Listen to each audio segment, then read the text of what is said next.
Well, let's talk of glitz, glamour, craft.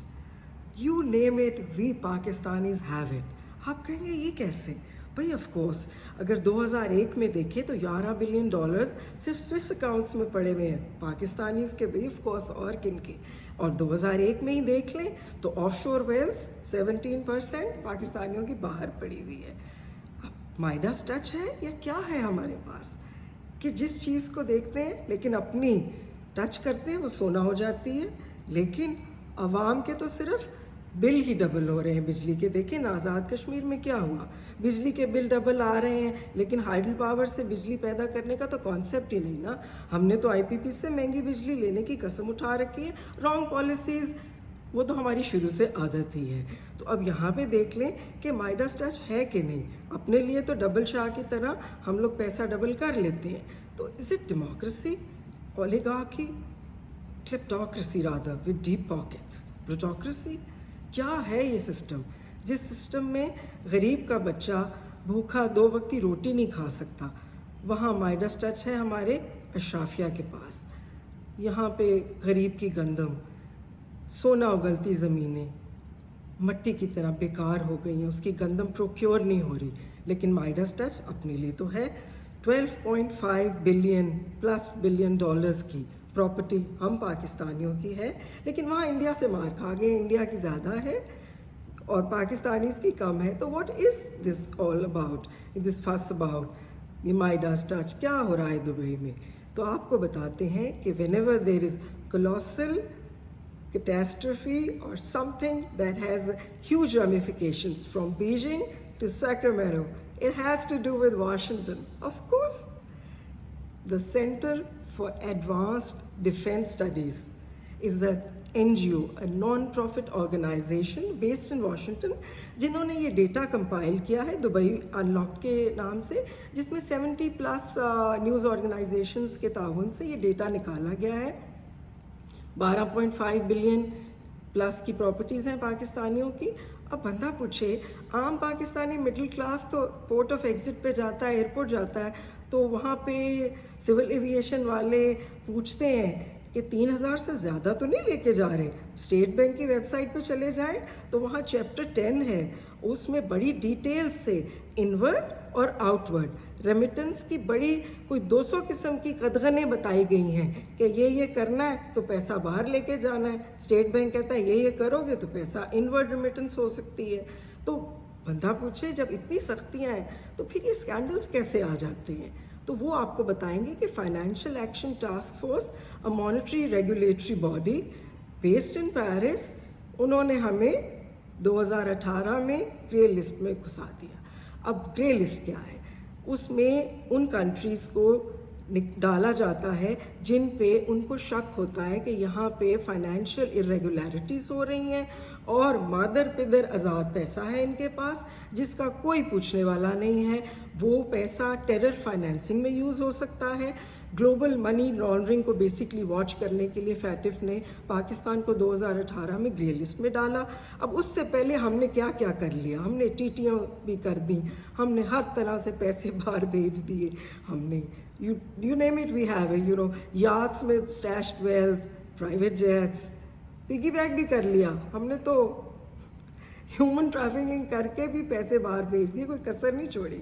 तो ये 2022 में यूएई को फैटिफ ने ग्रे लिस्ट में इंक्लूड कर दिया। उसी तरह वहाँ भी बैंक्स पे उन्होंने कदगने लगा दी, मॉनिटरिंग शुरू हो गई। तो वहाँ से फिर यूएई में पाकिस्तानियों ने पैसा फेंकना और भेजना कम कर दिया।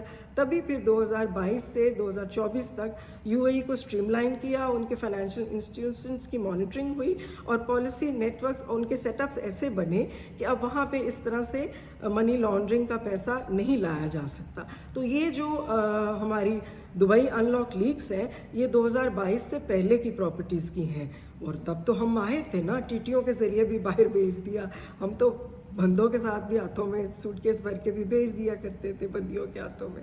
तो हमने तो कोई कसर छोड़ी नहीं। लेकिन अनफॉर्चुनेटली गरीब के लिए कुछ नहीं कर सके। गरीब का बच्चा गटर पे ढकना ना होने की वजह से गिर के मर जाता है, 2 वक्त की रोटी नहीं खा सकता। लेकिन माइडास टच तो है। ہم امیروں کے پاس، ہم کلیپٹوکریسی کے پاس، ہماری پلوٹوکریسی ہے، اولیگارکی ہے. کلیپٹوکریسی کہوں گی میں بیکاز ڈیپ پاکٹس ہیں، اینڈ آف کورس ہمارے ریوالونگ ڈورز بھی بڑے ہیں. آپ کہیں گے ریوالونگ ڈورز کا کیا کانسیپٹ ہے؟ ابھی ریوالونگ ڈور کیا ہوتا ہے؟ آپ نے بڑے بڑے مالز میں اور بڑے بڑے ہوٹلز میں دیکھا ہوگا، یہ وہ گھومنے والا دروازہ ہوتا ہے جس کا دونوں سائڈ پہ کنیکشن ہوتا ہے، جو دونوں سائڈ پہ انٹری اور ایگزٹ کو کمفرٹیبلی مینیج کرتا ہے. تو یہ وہ لوگ ہوتے ہیں، پولیٹیکلی ایکسپوزڈ پرسنالٹیز ہوتے ہیں، یہ آپ کے اشرافیہ ہوتے ہیں، یہ آپ کے گورنمنٹ میں ہوتے ہیں، جو جب حکومت میں ہوتے ہیں ریگولیٹرز ہوتے ہیں بیسیکلی، جو لاز بناتے ہیں اور بعد میں اس کا فائدہ بھی اٹھاتے ہیں. اور جب بعد میں پرائیویٹ سیکٹر سے بھی یہ ہوتے ہیں، کیونکہ یہ ٹو وے ہوتا ہے. تو یہ ریوالونگ ڈورز دونوں سائڈ پہ ہوتے ہیں. پرائیویٹ سیکٹر میں ہوں گے تو وہاں فائدہ اٹھا لیں گے، پھر گورنمنٹ کو انفارمیشن دیتے ہیں. تو اس طرح کا پاکستان میں تو بڑا سسٹم چلتا ہے کہ جب گورنمنٹ میں ہو تو قانون بن جاتا ہے، وہ اپنے ہی فائدے میں ایس او پیز آ جاتے ہیں، ایس آر اوز ایشو ہو جاتے ہیں اور پیسہ باہر نکل جاتا ہے. تو اس کا کیا کیا جائے گا؟ اب دیکھیں، آپ بات کرتے ہیں ہمیشہ کہ when ever there is authority, there needs to be accountability. So we'll talk about Washington.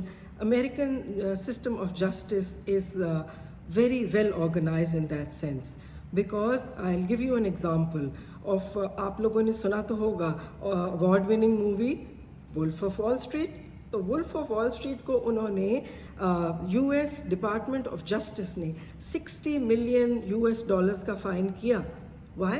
Because it was linked to money laundering and it was linked to MBD scam of the Malaysian Prime Minister, and Goldman Sachs was involved. تو انہوں نے nothing doing, انہوں نے Goldman Sachs کو بھی $2.9 billion کا fine کیا. تو we have to learn from places and from governments that initiate such policies جہاں ریگولیشن ہوتی ہے. پیسہ مادر پدر آزاد نہیں گھوم سکتا اور اسٹیشڈ ویلتھ نہیں ہو سکتی. انہوں نے دیکھا گولڈمن سیکس اپنی کمپنی امریکن بیس فائنینشیل انسٹیٹیوٹ، انہوں نے دیکھا کہ ان کی irregularities ہو رہی ہیں تو ڈپارٹمنٹ آف جسٹس نے فائن کیا and they had to pay the fine. اور مووی آپ نے دیکھی dumb and dumber 2 wolf of wall street, انہوں نے کہا کہ the money has been laundered and this is illegally acquired wealth, it has to be fined. تو fine ہوا because they say behind every great fortune there lies a crime. Wherever there is smoke, there is fire.